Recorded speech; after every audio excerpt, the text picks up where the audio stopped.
자, 오늘은 에베소서 5장 1절에서 14절 말씀을 함께 듣도록 하겠습니다. 잠시 후에 뵙겠습니다.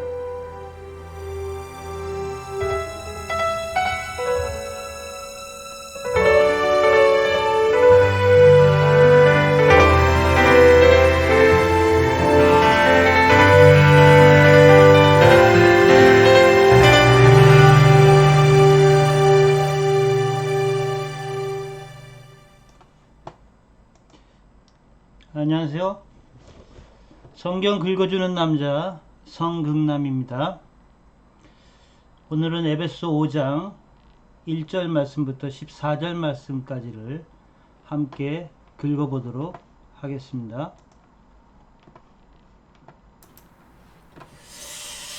자, 계속해서 말씀드렸듯이 에베소서 4장부터는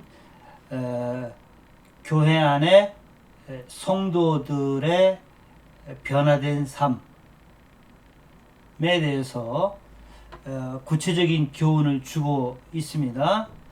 5장에서는 그러므로 또 그러므로라는 접속사로 연결되어서 계속해서 성도들에게 주는 교훈입니다.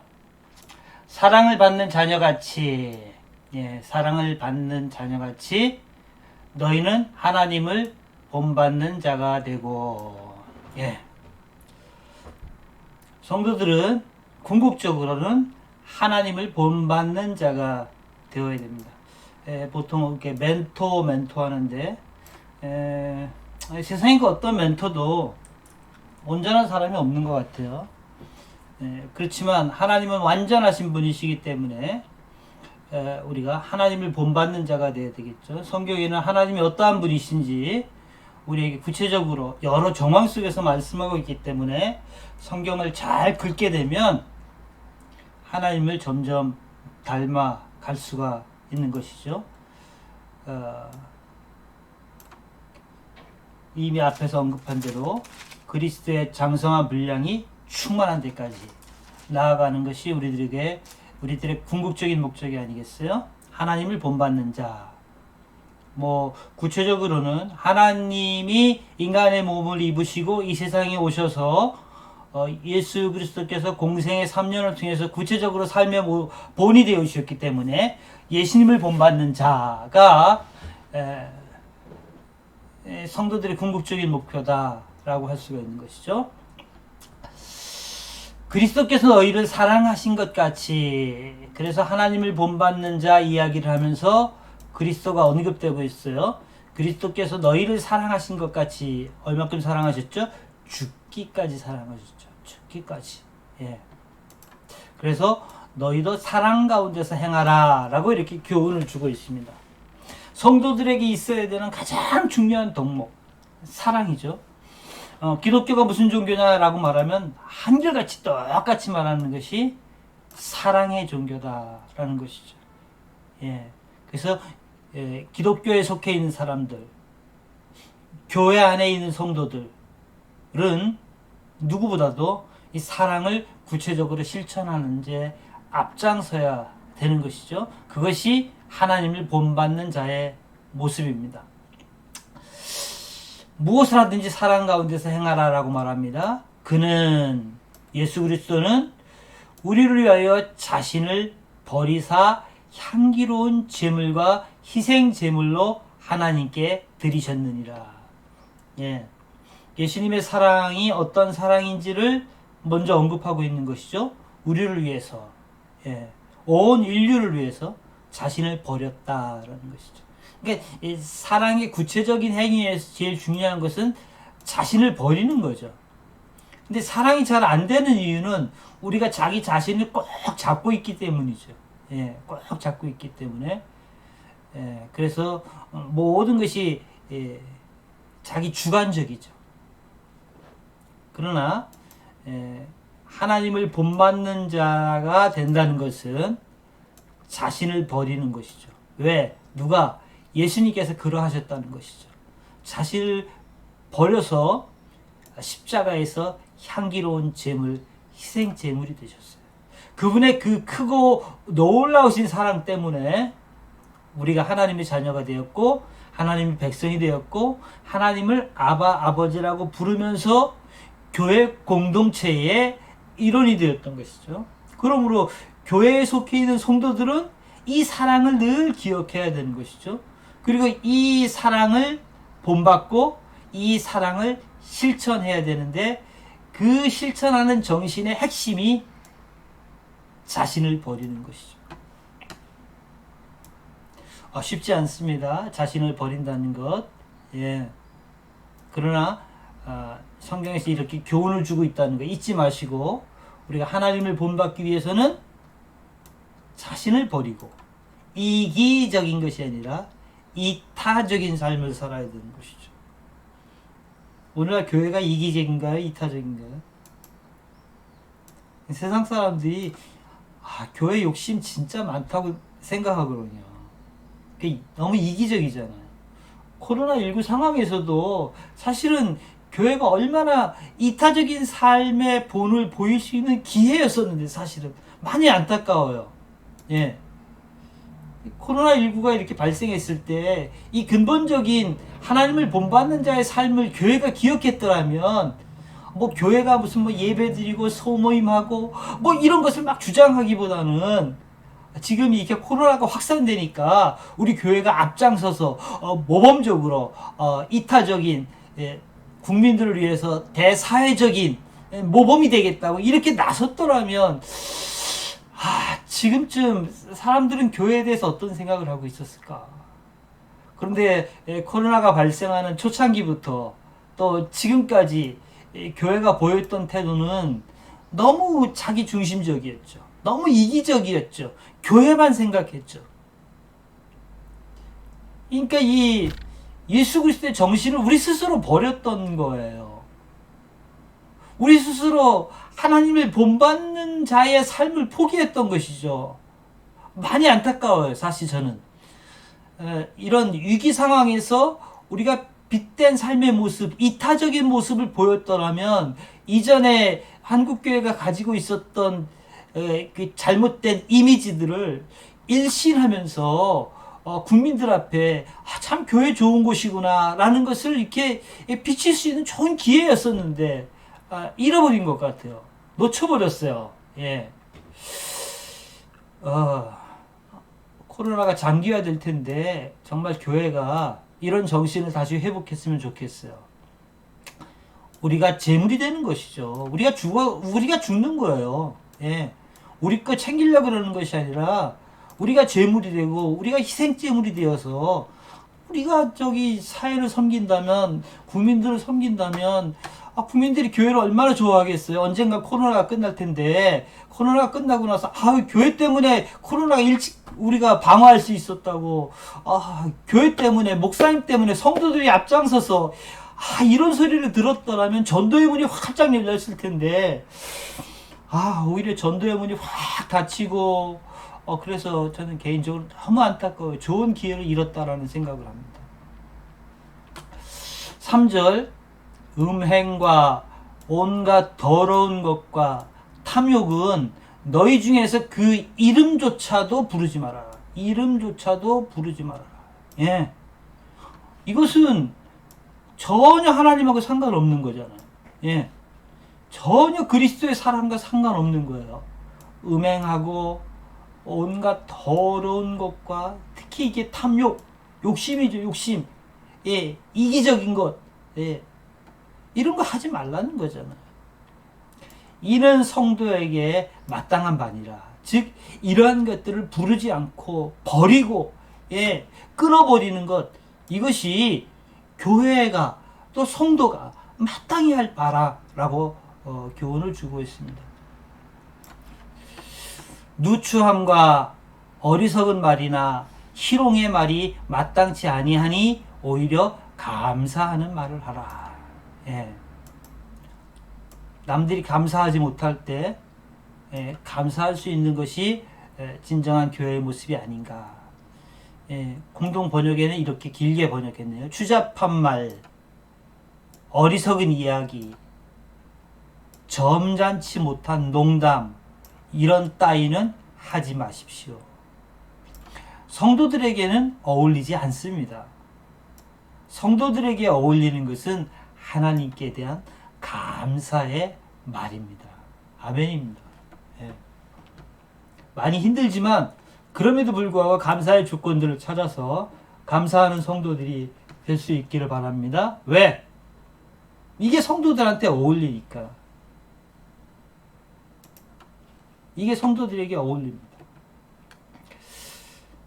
5절 너희도 정녕 이것을 알거니와 음행하는 자, 더러운 자, 탐심, 탐하는 자, 이게 우상숭배다라는 것이죠.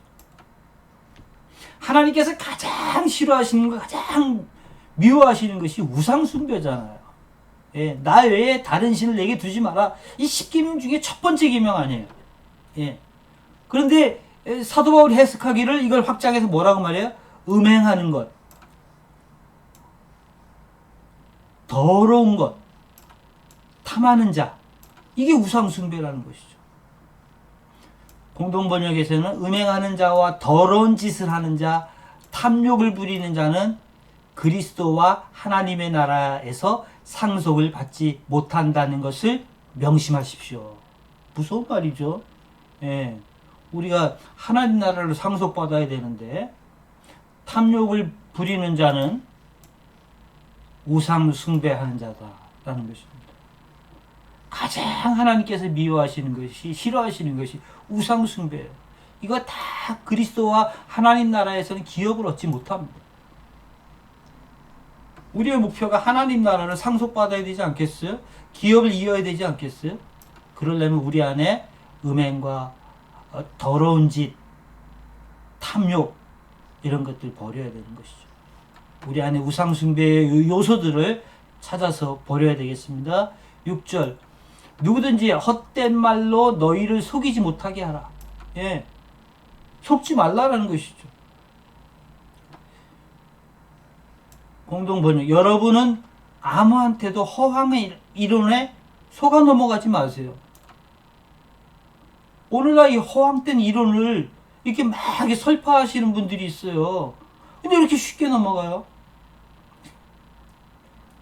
제가 봤을 때는 이렇게 많이 생각하지 않고 성경을 읽어도 생각하지 않고 읽기 때문에 제가 성경 긁기를 이렇게 하는 이유는 성경을 단순하게 읽어 내려갈 때는 생각이 짧아요. 생각하지 않고 읽어 내려가요.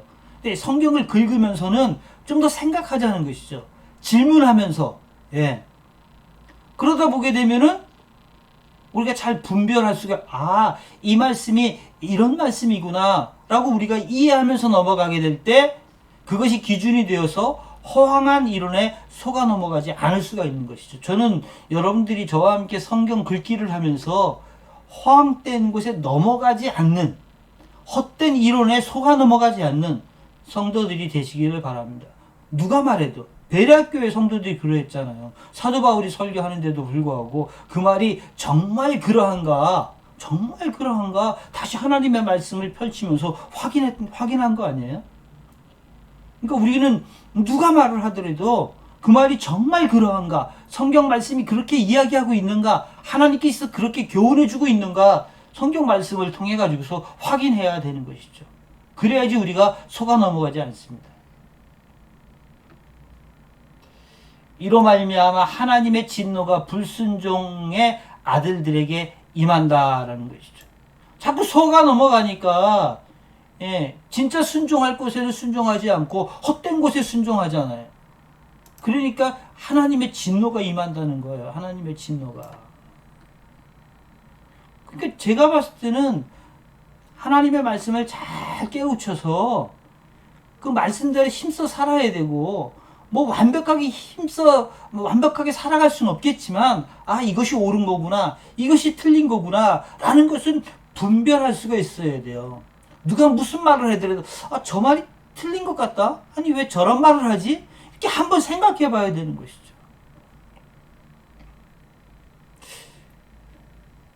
(7절) 그러므로 그들과 함께하는 자가 되지 말아라. 누구와? 헛된 말로 속이는 자들, 그들과 함께 하지 말라는 거죠. 예. 여러분, 마지막 때의 말세에 거짓 선지자 많습니다. 거짓 선지자 많아요. 헛된 말로 속이는 자들 많습니다. 양복 입은 무당들 많습니다. 그들에게 속아 넘어가지 마시기를 축복합니다. 그들과 함께하지 아니하시기를 축복합니다. 8절, 너희가 전에는 어두움이었어요. 그런데 이제는 어둠이 아니라 이제는 주 안에서 빛입니다. 어두움일 때는 잘 분별하지 못할 수 있어요. 근데 이제는 여러분들이 빛이라고요. 예. 그러니까 잘 분별해야 되죠. 환한 곳에서 이것이 옳다, 이것이 틀리다, 이게 악이다, 이게 선이다. 이걸 분별할 수 있어야 되는 것이죠. 이게 참이고 이게 거짓이다. 이걸 분별할 수 있어야 돼요. 그렇게 분별해서 빛의 자녀들처럼 행하라 라고 교훈하고 있습니다. 그러면 빛의 열매는 무엇입니까?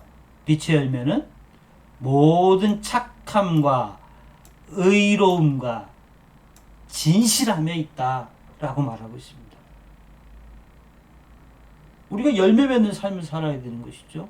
예수님께서 열매 맺지 못한 무화과 나무를 저주하셨잖아요. 열매를 맺어야 돼요. 어떤 열매? 빛의 열매를 맺어야 되는데 빛의 열매는 착함이에요. 악독한 무리들과 악독한 자들과 동행하면 안 돼요. 의로움과 불의한 자들과 함께하면 안 돼요. 의를 위해서라면 목숨을 걸 수도 있는 정말 의를 추구하는 자의 삶을 살아야 돼요. 진실함이 뭐예요? 예? 거짓이 아니고 진짜예요. true. 예.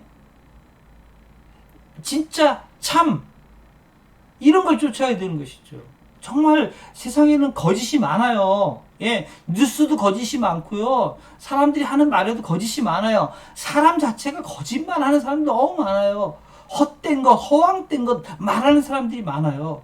그런 거에 속아 넘어가면 안 돼요.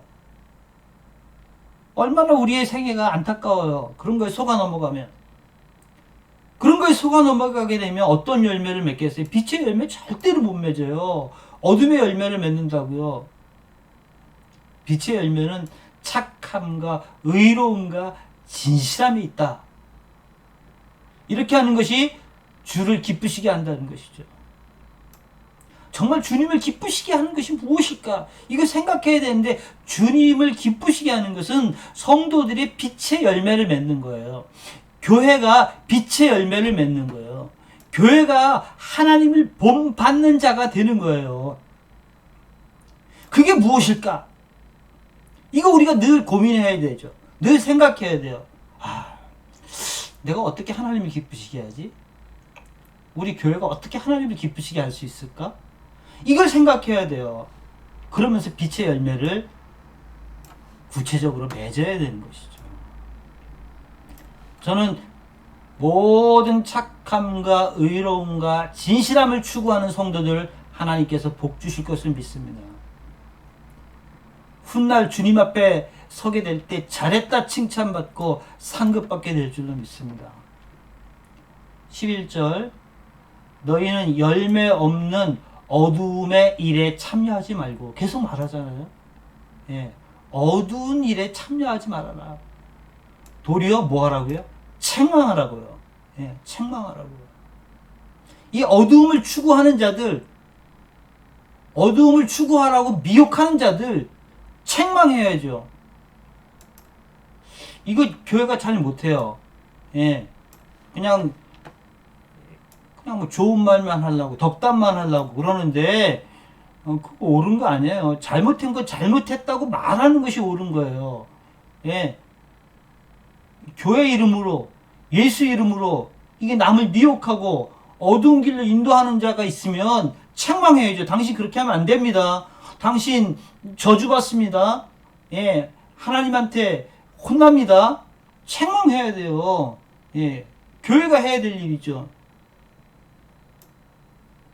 교회가 세상을 향해서 책망하려면 교회가 빛의 열매를 맺어야 되는데 우리 스스로 착함과 의로움과 진실함에 거해야지 책망도 할 수 있는 건데 우리가 그러지 못하니까 오히려 세상으로부터 책망 받잖아요. 12절 그들이 은밀히 행하는 것 어둠의 자식들은 은밀히 행합니다. 은밀히 행하는 것들은 말하기도 부끄러운 것들이라. 예. 빛의 자녀들은 은밀히 행하지 않습니다. 항상 담대합니다. 다 드러냅니다. 예. 그러나 어둠의 자식들은 예. 그 은밀히 행하는 것이죠. 부끄러우니까. 13절 그러나 책망을 받는 모든 것은 빛으로 말미암아 드러나느니. 아멘입니다. 드러나는 것마다 다 빛이니라. 아멘입니다. 예. 교회는 말 아래 두지 아니하고 등경 위에 둔 것과 같아요. 예. 항상 세상 사람들이 교회를 바라보고 있고 교회의 구성원인 성도들을 보고 있다고요. 그러므로 우리가 빛의 열매를 맺고 빛으로 드러나야 되는 것이죠. 우리가 드러내는 것마다 빛이어야 되는 것이죠.